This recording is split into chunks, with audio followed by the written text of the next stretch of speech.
சென்னை ஆளுநர் மாளிகையில் குடியரசு தினத்தை முன்னிட்டு நடைபெற்ற கட்டுரை போட்டியில் வெற்றி பெற்று ஆளுநரிடம் பரிசு பெற்ற மாணவனின் தந்தை சந்தோஷ்குமார் குழந்தைகளின் திறமைகளை கண்டறிந்து ஊக்கப்படுத்த பெற்றோர் முன்வர வேண்டும் என தெரிவித்துள்ளார். 6ஆம் வகுப்பு படிக்கும் தனியார் பள்ளி மாணவன் கவின் பாரதியாரை பற்றி கட்டுரை எழுதி 3ஆம் இடத்தை பிடித்துள்ளார். மேலும் அவருக்கு ஆளுநர் ரவி சான்றிதழ் மற்றும் 25,000 ரூபாய் பரிசு தொகையை வழங்கியுள்ளார்.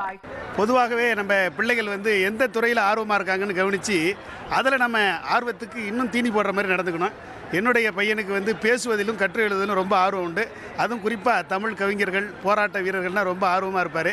அந்த வகையில் இந்த போட்டி வருதுன்னு சொன்னது உடனே கலந்துக்கிறேன்னு ஆர்வத்தோடு கலந்து கொண்டு எட்டயபுரத்து எரிமலை கவிஞன் பாரதியை பற்றி கட்டுரை எழுதி பரிசு வாங்குவதில் எங்களுக்கும் பெரிய மகிழ்ச்சி.